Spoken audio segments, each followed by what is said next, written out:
പൊന്നാനിയിലെ vessel നിർമ്മാണശാലയിൽ CPM ജില്ലാ കമ്മിറ്റിക്ക് പങ്കുണ്ടോ എന്ന് സംശയിക്കേണ്ടിയിരിക്കുന്നു എന്ന് KP നൌഷാദ് അലി MLA. കപ്പൽ നിർമ്മാണശാല എന്ന വാചകം പരിഹാസ്യമാണെന്നും വെസൽ നിർമ്മാണശാലയാണ് നിർമ്മിക്കാൻ ഉദ്ദേശിച്ചതെന്നും എന്നാൽ ഇത്തരമൊരു പദ്ധതി പൊന്നാനിയിൽ വരുന്നതിനോട് വിയോജിപ്പില്ലെന്നും KP നൌഷാദ് അലി MLA പറഞ്ഞു. കണ്ണായ ഭൂമി ചില സ്വകാര്യ വ്യക്തികൾക്ക് വേണ്ടി തീരെഴുതി നൽകാൻ കഴിഞ്ഞ LDF സർക്കാർ തീരുമാനിച്ചിരുന്നു. ആ ഭൂമി അവർക്ക് കൊടുത്താൽ പോർട്ടിൽ ഒരു വികസനവും നടക്കില്ല. ഇതിനെ എതിർത്തായിരുന്നു തെരഞ്ഞെടുപ്പ് പ്രചരണം നടത്തിയത്.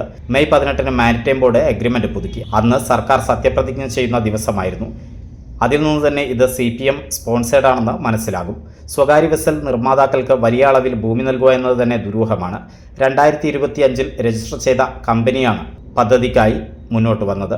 വെസൽ നിർമ്മാണത്തിന് ഇത്രയും അധികം ഭൂമി ഇന്ത്യയിൽ എവിടെയും വിട്ടു നൽകിയിട്ടില്ല. CPM ജില്ലാ കമ്മിറ്റിക്ക് ഇതിൽ പങ്കുണ്ടോ എന്ന് സംശയിക്കേണ്ടിയിരിക്കുന്നു. നീലത്തിൽ മുങ്ങിയ കുറുക്കന്മാരാണ് CPM മലപ്പുറം ജില്ലാ കമ്മിറ്റിയെന്നും കാര്യങ്ങൾ മനസ്സിലാക്കാതെയാണ് CPM നേതാക്കൾ സംസാരിക്കുന്നതെന്നും KP നൌഷാദ് അലി MLA പറഞ്ഞു. ഈ കപ്പൽ നിർമ്മാണശാല എന്ന വാചകം തന്നെ പരിഹാസ്യമാണ്. ഇതൊരു വെസൽ നിർമ്മിക്കുന്ന ഒരു കമ്പനിയാണ്. അവർ 2025 രജിസ്റ്റർ ചെയ്തൊരു കമ്പനിയാണ്. അവർ വെസൽ നിർമ്മാണത്തിന് അവർ പൊന്നാനിയിൽ വരുന്നതിനോട് വിയോജിപ്പില്ല. പക്ഷേ അത് പൊന്നാനിയുടെ ഈ പോർട്ട് ഡെവലപ്മെൻറ്റിന് വേണ്ട കണ്ണായ ഭൂമി 29.3 ഏക്കർ ഭൂമിയാണ് അവർക്ക് തീരെഴുതി നൽകാൻ വേണ്ടി കഴിഞ്ഞ ഇടതുപക്ഷ സർക്കാർ തീരുമാനിച്ചത്. അതുപോലെ തന്നെ പൊന്നാനിയുടെ അഴിമുഖം, കടൽ, കായൽ, അതിൻ്റെയൊക്കെ സംഗമ കേന്ദ്രങ്ങളൊക്കെ അടങ്ങുന്നതാണ് ഈ 29.3 ഏക്കർ ഭൂമി. അത് ഇങ്ങനെയൊരു സ്വകാര്യ സംരംഭകർക്ക് വിട്ടുകൊടുക്കുന്ന പക്ഷം പിന്നെ അവിടെ പോർട്ടിൻ്റെ ഒരു വികസനവും അവിടെ നടക്കില്ല. അവിടെ ഒരു പോർട്ട് വികസനം നടക്കേണ്ടതുണ്ട്. അവിടെ ലോജിസ്റ്റിക്സ്, അതുപോലെ തന്നെ അവിടെ ഫിഷറീസ് ആയിട്ടുള്ള ഇൻഫ്രാസ്ട്രക്ചർ, അവിടെ ക്രൂയിസ് ആൻഡ് മാരിടൈം ടൂറിസം, അതുപോലെ തന്നെ ഗ്രീൻ ഫ്യൂവൽ, റിന്യൂവബിൾ എനർജി, ഇങ്ങനെ വിവിധങ്ങളായ തലത്തിലുള്ള ഒരു തുറമുഖ വികസനം നടക്കേണ്ട ഒരു ഇടമാണത്. ആ മുഴുവൻ വികസനവും നടക്കേണ്ട കണ്ണായ ഭൂമി ഇത്തരത്തിലൊരു വെസൽ നിർമ്മാണ സ്വകാര്യ കമ്പനിക്ക് തീരെഴുതാൻ വേണ്ടി കഴിഞ്ഞ ഇടതുപക്ഷ സർക്കാർ തീരുമാനിച്ചതാണ്. ആ തീരുമാനം തീർച്ചയായിട്ടും അന്ന് അതിനെ എതിർത്തുകൊണ്ടാണ് ഞാനവിടെ തെരഞ്ഞെടുപ്പ് പ്രചരണം നടത്തിയത്. അന്ന് UDF അതിനെ എതിർത്തുകൊണ്ടാണ് പൊന്നാനിയിൽ രംഗത്ത് വന്നത് കഴിഞ്ഞ തെരഞ്ഞെടുപ്പിൽ. അത് ഈ സർക്കാരിൻ്റെ കാലത്ത് മുന്നോട്ട് കൊണ്ടുപോകാനുള്ള ചില ശ്രമങ്ങൾ അവർ നടത്തി.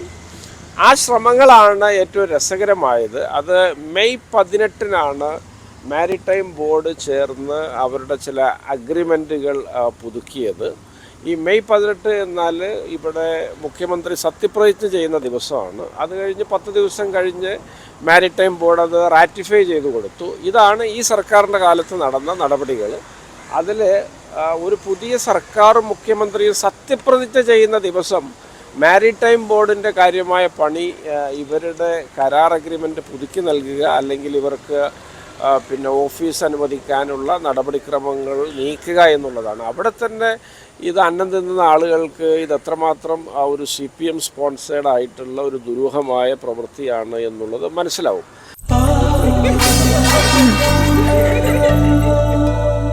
സ്വർണ്ണ ശില്പികളൊന്നായി ചേർന്നൊരു സ്വർണ്ണ വസന്തം KMJ.